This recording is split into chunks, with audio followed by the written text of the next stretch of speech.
entregues à CPI. Eu tenho os ofícios aqui. É claro que há um contrato que não foi celebrado por mim, foi celebrado em 2018, e eu não era ministro, que dispunha sobre o modo como as câmeras funcionam. As imagens externas foram todas entregues, todas. Eu não sei de onde surgiu essa ideia de que faltam imagens. Não, sobram imagens sobre o 8 de janeiro, inclusive as do Ministério da Justiça. Houve 2 ou 3 ofícios encaminhando isso à CPI, estão lá 160 horas, mais ou menos, de filmagem. Agora, eu lembro que o Ministério da Justiça não foi invadido, em nenhum momento.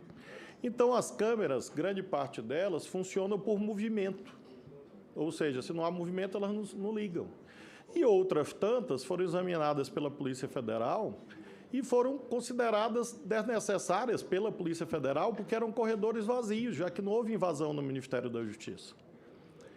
Isso aconteceu também no Senado, aconteceu no GDF e em outros órgãos. O contrato dispunha sobre conservação em 30 dias. 7 meses depois, é claro que não já havia essas imagens internas inúteis, de corredores ou de câmeras que, obviamente, não foram nem acionadas. Então, todas as imagens foram entregues à CPI.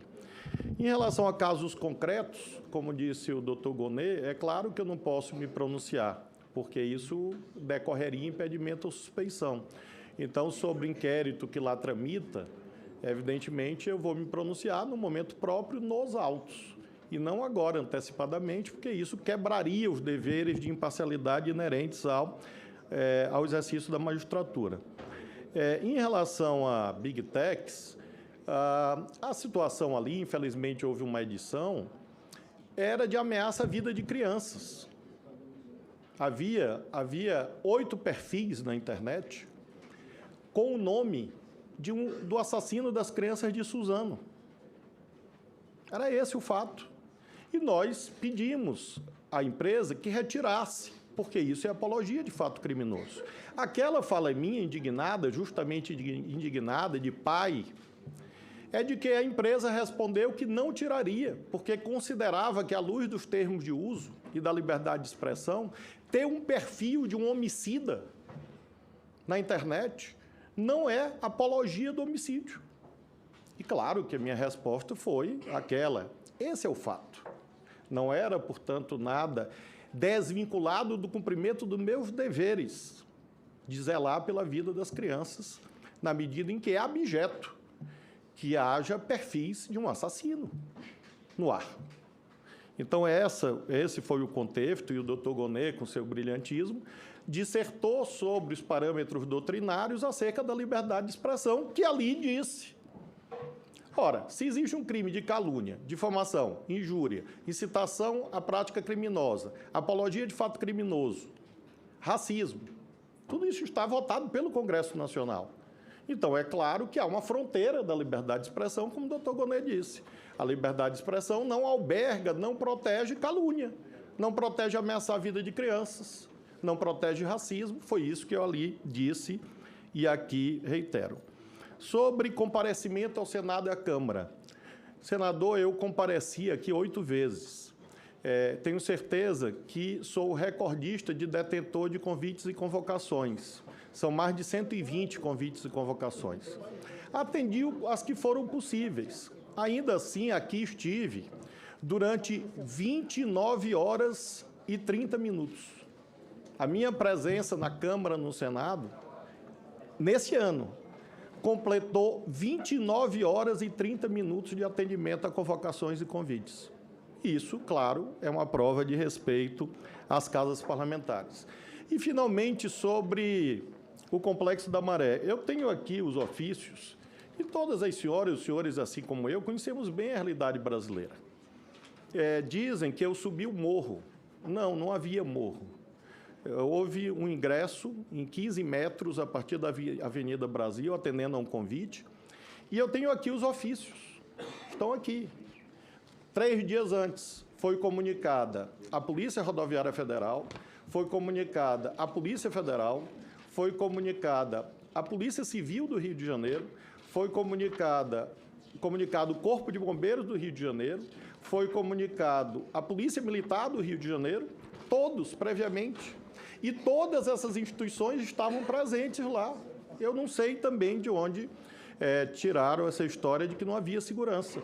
Havia, de todos esses órgãos aqui, que foram comunicados 3 dias antes da visita. Então, esses foram os fatos. É claro que ali compareci e considero que é dever do cargo atender a todos os convites que venham da sociedade, assim como eu reúno com empresários. É claro que eu atendo convites das pessoas mais pobres também, e fiz isso a minha vida inteira, e fiz com total segurança a minha integridade física, até porque ali está a minha esposa e nós temos filhos, e claro que eu não compareceria sem segurança. E, portanto, essa é a prova, e eu me faço acompanhar aqui sempre de provas documentais que lastreiam as afirmações que tenho aqui feito. Senador Rogério Marinho, para a réplica. Obrigado, senhor presidente. Bom, primeiro agradeço as respostas, mas eu faço um questionamento ao eminente procurador. Veja, Vossa Excelência escudou-se brilhantemente aí, que é uma tese que está sendo julgada, o senhor não tem conhecimento, mas esse inquérito ele foi objeto de um mandato de segurança feito pela Associação de Procuradores da República, né? Então, é público e notório. O que eu perguntei a Vossa Excelência, e a minha preocupação, é que o senhor não considera que há um atentado à democracia brasileira com o fato de que uma ação excepcional de abertura de um inquérito por ofício está se tornando uma questão banal e interminável. Essa foi a pergunta que eu fiz a Vossa Excelência. Tá? Se Vossa Excelência, como procurador, vai observar essas práticas e elas vão continuar, ou Vossa Excelência vai ajudar para que a Constituição seja efetivamente exercida, né? Eu queria apenas fazer uma digressão em cima da segunda resposta que Vossa Excelência me deu, que bate aqui com o ministro Flávio Dino, que eu quero, inclusive, elogiar. Vossa Excelência hoje está bastante cordato, não, né, está tranquilo. Vossa Excelência está bem hoje, parabéns, né? Então, dizer que a minha grande preocupação hoje é com a questão da liberdade de expressão.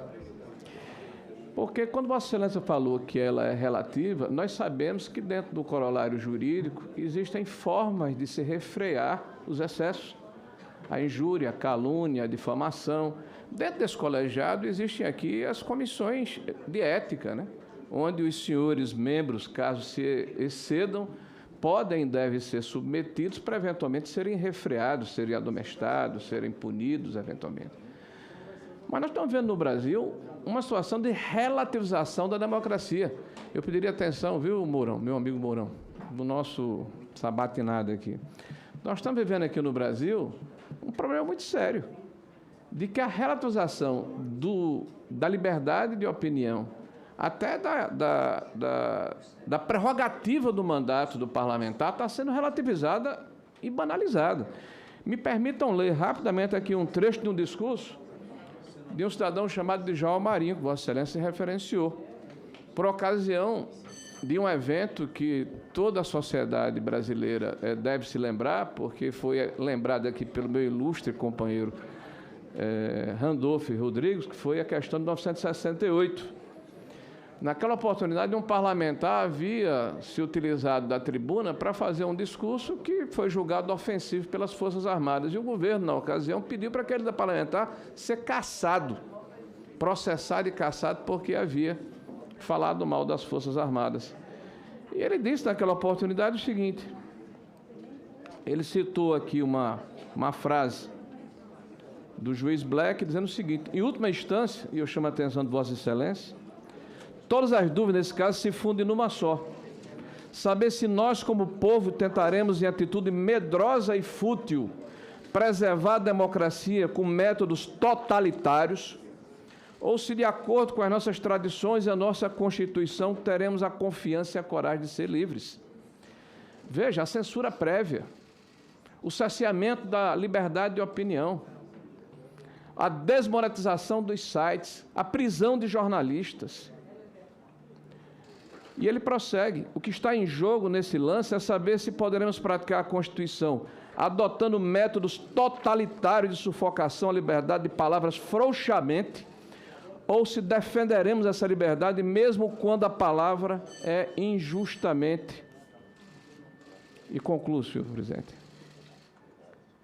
A palavra é injustamente usada, confiando em que possa ser contestada, não pela brutalidade do silêncio forçado, mas, pelo contrário, pela ampla discussão, a fim de que o abuso seja, afinal, corrigido. Eu deixo essas palavras do passado, de alguém que já faleceu, para dizer a Vossa Excelência que, mais do que nunca, nós precisamos de tolerância, de pacificação, que a beligerância, né, que a truculência, que a forçação de situações em que impede que os cidadãos brasileiros possam se manifestar está gerando um clima insustentável nesse país. E Vossas Excelências, caso sejam efetivamente convalidados pelo plenário nas ilustres e importantes posições que Vossas Excelências hoje estão sendo sabatinados, eu rogo que tomem atitude nesse sentido, né? Se coloquem dessa forma e defendam, sobretudo, a Constituição. Muito obrigado. Doutor Paulo. Obrigado, presidente. Obrigado, senador.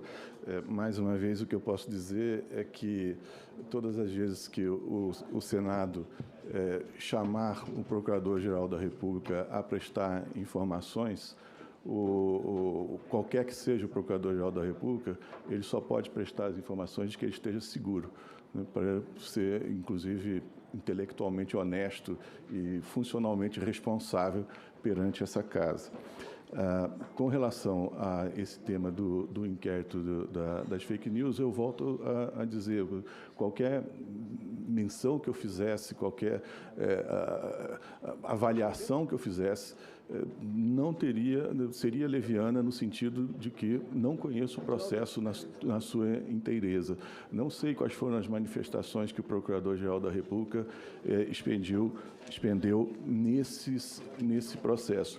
Mas o que eu posso assegurar a Vossa Excelência é de que, se eu merecer o crédito de Vossas Excelências e vier a ser nomeado Procurador-Geral da República, eu pretendo exercer as atribuições do Ministério Público na sua inteireza e, como é até um dever imposto pela lei orgânica do Ministério Público, que Vossas Excelências editaram, votaram e discutiram, eu pretendo defender também todas as prerrogativas do Ministério Público. Esse é um dos deveres do Ministério Público, especialmente do Procurador-Geral da República.